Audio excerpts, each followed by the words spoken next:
Hello दोस्तों, नमस्कार। मैं हूं शिव कुमार और आज की इस वीडियो के माध्यम से आपको बतलाएंगे ड्रैगन फ्रूट की उन्नत खेती। ड्रैगन फ्रूट की खेती कब और कैसे करना चाहिए, यह एक बागवानी है। तो ड्रैगन फ्रूट की खेती जो किसान भाई करना चाहते हैं या फिर आप सोच रहे हैं की खेती कब और कैसे करना चाहिए, कौन सी सावधानी रखनी चाहिए, वैरायटी, एरीगेशन, फर्टिगेशन, सिंचाई, जलवायु, मौसम, वैरायटी, फर्टिगेशन के साथ साथ खाद और उर्वरक की मात्रा और कैसे आप पौधे को ग्रो कर सकते हैं, कौन सी सावधानी रखनी चाहिए, कितनी लागत लगेगी, कितना आप लोग कमाई कर सकते हैं।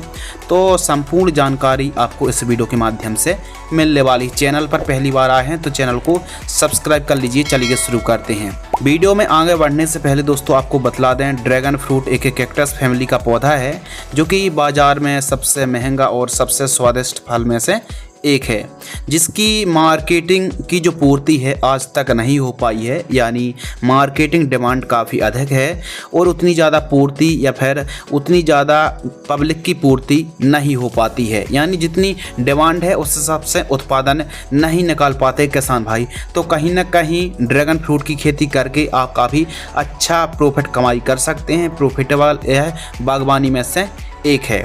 तो ड्रैगन फ्रूट की खेती के लिए सबसे ज़रूरी है टाइमिंग। इस वीडियो के माध्यम से A to Z संपूर्ण जानकारी शेयर करेंगे, स्टेप बाय स्टेप गाइड करेंगे। वीडियो पर बने रहिए। टाइमिंग यानी अनुकूल समय, तो जनवरी से फरवरी एक सीजन ए है, दूसरा सीजन अक्टूबर से नवंबर के मध्य आप पौधरोपण कर सकते हैं। यह 4 महीने पौधरोपण करने से बेहतरीन तरीके से पौधा बढ़वा लेता है। जलवायु और तापमान, क्योंकि क्लाइमेट्स कंडीशन बहुत ज़्यादा ज़रूरी हैं, तो यह जो फसल है ड्रैगन फ्रूट्स की जो खेती है, गर्म आर्द्र जलवायु का यह पौधा है और मध्यम टेम्परेचर में बढ़िया बढ़वार पौधा लेता है। इसके लिए टेम्परेचर मिनिमम 10 से 12 और अधिकतम 32 से 35 डिग्री सेल्सियस काफ़ी अनुकूल माना जाता है। भूमि और खेत की तैयारी के ऊपर बात करें तो रेतीली भूमि, दोमट भूमि और काली दोमट भूमि काफ़ी ज़्यादा उपयुक्त रहती है। मृदा की pH वैल्यू 5.5 से 7.5 तक चल जाती है। उत्तम जल निकास का प्रबंध होना चाहिए और उपयुक्त जीवाश्म पदार्थ वाले जो खेत होते हैं वहाँ पर आप सफलतापूर्वक खेती कर सकते हैं। वैसे तो आज के समय आप सभी प्रकार की भूमि पर ड्रैगन फ्रूट की खेती कर सकते हैं। खेत की तैयारी में 1 से 2 बार गहराई में चलने वाले प्लाऊ से आपको जुताई कराना चाहिए और अंतिम जुताई जो है आड़े तिरछे में हैरो, डिस्क हैरो या फिर रोटावेटर से मिट्टी को भुरभुरी करा लेना चाहिए। साफ सफाई होना बहुत ज़्यादा ज़रूरी है। पाटा लगाकर खेत को एकदम समतल करा लीजिए और एकदम, यदि आप बड़े लेवल पर ड्रैगन फ्रूट की खेती करने की सोच रहे हैं तो भूमि उपजाऊ होना बहुत ज़्यादा ज़रूरी है और व्यवस्थित तरीके से आप खेती करिए। उन्नतशील किस्मों के ऊपर दोस्तों बात करते हैं तो रंग के हिसाब से वैरायटी भी अलग अलग होती हैं। जैसे रेड ड्रैगन फ्रूट से जो कि अंदर सफ़ेद रंग का होता है। इसके अलावा लाल ड्रैगन फ्रूट्स जो कि लाल गूदा वाला होता है। इसके अलावा दोस्तों नंबर 3 सफ़ेद गूदा वाली पीली ड्रैगन फ्रूट्स की जो वैरायटी आती है उसको भी आप लगा सकते हैं। तो अलग अलग किस्में हैं। बेस्ट वैरायटी अपने राज्य क्लाइमेट्स कंडीशन के हिसाब से सिलेक्शन और चुनाव कर सकते हैं।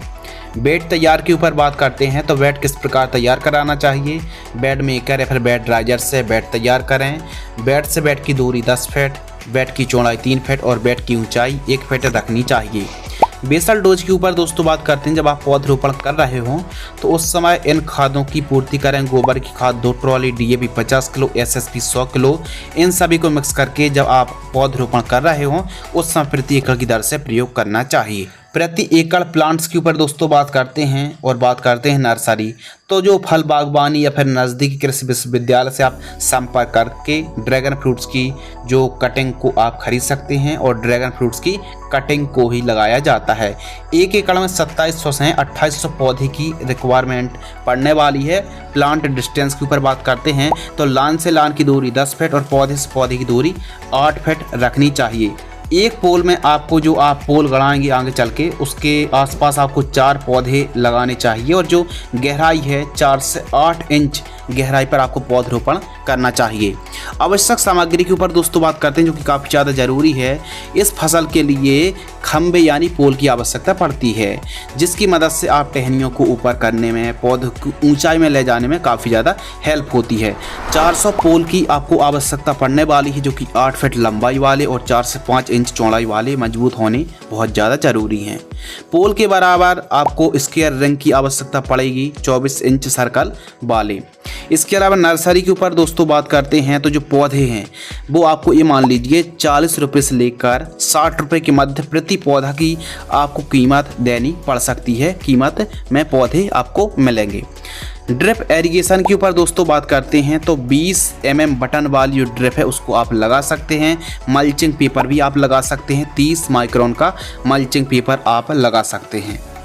आवश्यक सामग्री के ऊपर दोस्तों हम बात कर रहे थे तो ड्रैगन फ्रूट की यदि आप खेती करते हैं तो जो पोल्स होते हैं उनको लगाना, स्ट्रक्चर तैयार करना, इसमें खर्च ज़्यादा आ जाता है। इसीलिए यह जो फसल है, यह जो बागवानी है वह महंगी हो जाती है।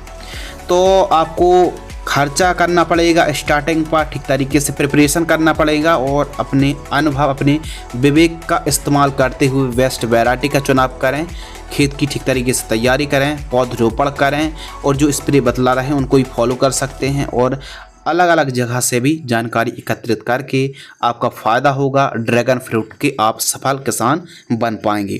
तो पौधरोपण किस प्रकार करना है? 1 बाई 1 का गड्ढा खोदना कम से कम। हम तो कहते हैं 2 बाई 2 का गड्ढा बहुत ज़्यादा बेस्ट है। उसके बाद आपको एक पोल में जब पौधरोपण आप करें तो 4 आपको पौधे लगाना चाहिए आमने सामने। और जैसे ही आपने पौधरोपण कर दिया और पौधरोपण जब आप कर रहे हैं तो जो हमने खादों के नाम बतलाए हैं, आधी मिट्टी को भर करके जो खादें बतलाई हैं 1 एकड़ में इस्तेमाल करना है बेसल डोज के रूप में। सिंचाई बहुत ज़्यादा ज़रूरी है। वैसे तो इस फसल पर कम सिंचाई की आवश्यकता होती है। ड्रिप से 3 से 4 दिनों के अंतराल पर 1.5 घंटे भी सिंचाई आप कर सकते हैं। खरपतवार की रोकथाम के ऊपर बात करते हैं तो आप एक काम कर सकते हैं, निराई गुड़ाई प्रॉपर करें और दोनों जो बेड हैं, जो जगह, जो स्पेस पड़ा है वहाँ पर आप इंटर क्रॉपिंग में अलग अलग सब्जियों को ग्रो कर सकते हैं। धनिया, पालक, मेथी, प्याज, गेंदे को ग्रो कर सकते हैं। फूल गोभी है, पत्ता गोभी है, बीन्स, मिर्च, लौकी, बरबट्टी, अदरक, हल्दी, लहसुन जैसी क्रॉप्स को आप ग्रो कर सकते हैं। निराई गुड़ाई बहुत ज़्यादा ज़रूरी है। साफ़ सफाई प्रॉपर रखें और खरपतवार आपको एकदम ग्रो नहीं होने देना, यानी खरपतवार आपको कंट्रोल करना है। जितनी ज़्यादा साफ़ सफाई होगी उतना बेस्ट है। चारों साइड तारबंदी होना चाहिए। 5-6 फीट वाली ग्रीन नेट भी खींच लीजिए। इसके अलावा अनुकूल राज्यों के ऊपर दोस्तों बात करते हैं तो जैसे गुजरात है, आंध्र प्रदेश, महाराष्ट्र, तेलंगाना, पश्चिम बंगाल, केरल, तमिलनाडु, मध्य प्रदेश, उत्तर प्रदेश, बिहार और छत्तीसगढ़ के साथ साथ झारखंड और अलग अलग स्टेट पर भी दोस्तों आप खेती कर सकते हैं। कोई दिक्कत की बात नहीं है। यदि आप बड़े लेवल पर खेती करें तो सॉइल टेस्ट, मिट्टी की जांच, मृदा परीक्षण जरूर करा लीजिए, जिससे आपको पता ये चल जाएगा कि कौन कौन से पोषक तत्वों की, न्यूट्रिएंट की डिफिशियंसी है। तो मिट्टी की जांच कराना बहुत ज़्यादा जरूरी है। खाद शेड्यूल के ऊपर दोस्तों बात करते हैं तो प्रथम साल, क्योंकि फर्टिगेशन प्रॉपर, यदि पोषक तत्व की कमी रहेगी तो पैदावार घटेगी और जो पौधा बढ़वार जिस हिसाब से लेना चाहिए वैसी बढ़वार नहीं ले पाता है। तो इसके लिए आपको एक काम करना है कि प्रॉपर न्यूट्रिएंट की पूर्ति करना है। खाद की संतुलित मात्रा में आपको प्रयोग करना चाहिए। प्रथम साल 1 से 2 माह के मध्य 2 किलोग्राम प्रति पौधा वर्मी कंपोस्ट दे करके मिट्टी ठीक तरीके से फिलअप कर दीजिए। प्रति पौधा 2 किलोग्राम। द्वितीय जो खाद है 3 से 4 माह के मध्य 5 किलोग्राम आपको माइक्रो न्यूट्रिएंट फर्टिलाइजर्स लेना है और इसके अलावा आपको फर्टिलाइजर्स NP घुलनशील खाद 19-19-19 4 किलोग्राम। इन दोनों को ठीक तरीके से मिक्स कर लीजिए और 1 एकड़ में आपने जितने पौधे लगाए हैं जड़ों से लगभग 8 इंच दूर जड़ों के पास देकर सिंचाई कर दीजिए। फ्लावरिंग स्टेज के समय आपको जो खाद देनी है NPK 0-52-34 5 kilogram, humic acid 1 kilogram प्रति एकड़ की दर से आप ड्रिप से भी छोड़ सकते हैं, नॉर्मल तरीके से भी दे सकते हैं। इसके अलावा इस हिसाब से फर्टिगेशन शेड्यूल चलाइए और जब फ्रूटिंग स्टेज पर हमारी क्रॉप्स होती है तब आपको एक काम करना है कि जैसे NPK 0050 है दोस्तों, अमोनियम सल्फेट है, मैग्नीशियम सल्फेट है, ह्यूमिक एसिड है, माइक्रो न्यूट्रिएंट है, फेरस सल्फेट है, जिंक सल्फेट है और जो चिलेटेड फॉर्म वाले भी आते हैं, उन फॉर्मुलेशन को यदि आप प्रयोग करेंगे, खादों को प्रयोग करेंगे तो बेहतरीन लाभ मिलेगा। और ध्यान रखिए, फ्रूटिंग स्टेज पर आपको पोटास युक्त खाद देने से बेहतरीन लाभ, बेहतरीन पौधा बढ़वा लेता है, फल का साइज काफ़ी अच्छा आता है और बीच बीच में बोरॉन का इस्तेमाल फ्रूटिंग स्टेज पर करने से फलों में चमक आ जाती है। और फ्लावरिंग स्टेज पर यदि हमारी क्रॉप होती है तो फिर बोरॉन का स्प्रे करने से भी बेहतरीन लाभ देखने के लिए मिलता है, फल फूल ड्रॉपनेस की समस्या नहीं आती है। ध्यान से समझ लीजिए। स्प्रे शेड्यूल के ऊपर दोस्तों बात करते हैं तो देखिए, ड्रैगन फ्रूट्स की जो खेती, इसमें रोग बीमारी भले कम आती हैं लेकिन कुछ आती हैं, नुकसान काफ़ी ज़्यादा देखने के लिए मिल सकता है। तो इसके लिए जो स्प्रे शेड्यूल है, आइए बात करते हैं। कीट प्रबंधन, कौन कौन से कीट आ सकते हैं। तो फल गलन एक समस्या है, फ्लावर ड्रॉप दूसरी समस्या है, ब्लाइट्स जो फंगस आता है, लीफ स्पॉट है, पाउडर मिल्ड्यू और एंथ्रेक्नोज के साथ साथ काफ़ी और भी बीमारी जड़ संबंधित आ सकती हैं। तो दोस्तों जो फर्स्ट स्प्रे है 3 से 4 माह के मध्य के आसपास की जब हमारी क्रॉप्स हो जाती है तो नीम ऑयल 15 लीटर पानी में दोस्तों आपको 15 से 20 ml की दर से आपको स्प्रे करना चाहिए। सेकंड स्प्रे 6 से 7 माह के मध्य रोको फंगिसाइड जिसमें थायोफेनेट मिथाइल है, कोई भी कंपनी का, 40 ग्राम इमिडाक्लोरपिड 10 ml 15 लीटर पानी घोल करके स्प्रे करें।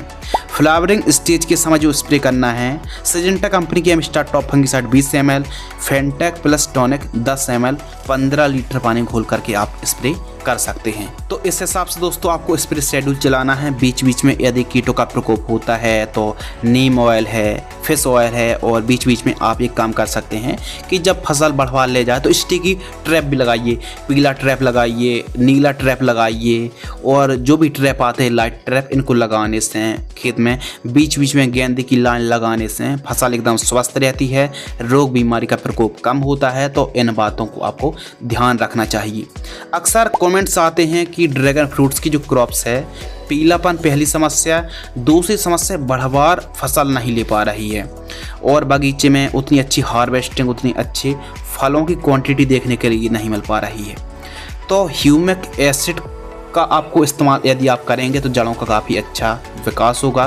पीलापन की समस्या कुछ ज़्यादा ही है तो 1 एकड़ में कैल्शियम नाइट्रेट खाद आपको लेना है 2 से 3 किलोग्राम, और बोरॉन लेना है दोस्तों आपको 500 ग्राम 200 लीटर पानी घोल करके ड्रिप एरिगेशन से चला दीजिए। और माइक्रो न्यूट्रिएंट तो बीच बीच में आपको इस्तेमाल करना ही करना है। यदि फ्रूटिंग स्टेज पर, फ्लावरिंग स्टेज पर या फिर पहले भी हमारी फसल है तो माइक्रो न्यूट्रिएंट खाद का आपको इस्तेमाल ज़रूर करना चाहिए। तो जो खादें हैं प्रॉपर, आप गोबर की खाद है, बर्मी कंपोस्ट है, और सरसों की खली है, नीम खली है, मुर्गी की खाद है, इनका इस्तेमाल भी करते रहिए। बीच बीच में दोस्तों ट्राइकोडर्मा है, जीवामृत है, गन्ने का गुड़ है, इनका भी इस्तेमाल आपको जरूर करना चाहिए। तो इस हिसाब से स्टिकी ट्रैप लगाइए, आवश्यकता अनुसार उर्वरक खाद की पूर्ति करिए, और ज़्यादा महंगी कीटनाशक फंगिसाइड स्प्रे करने की आवश्यकता नहीं है।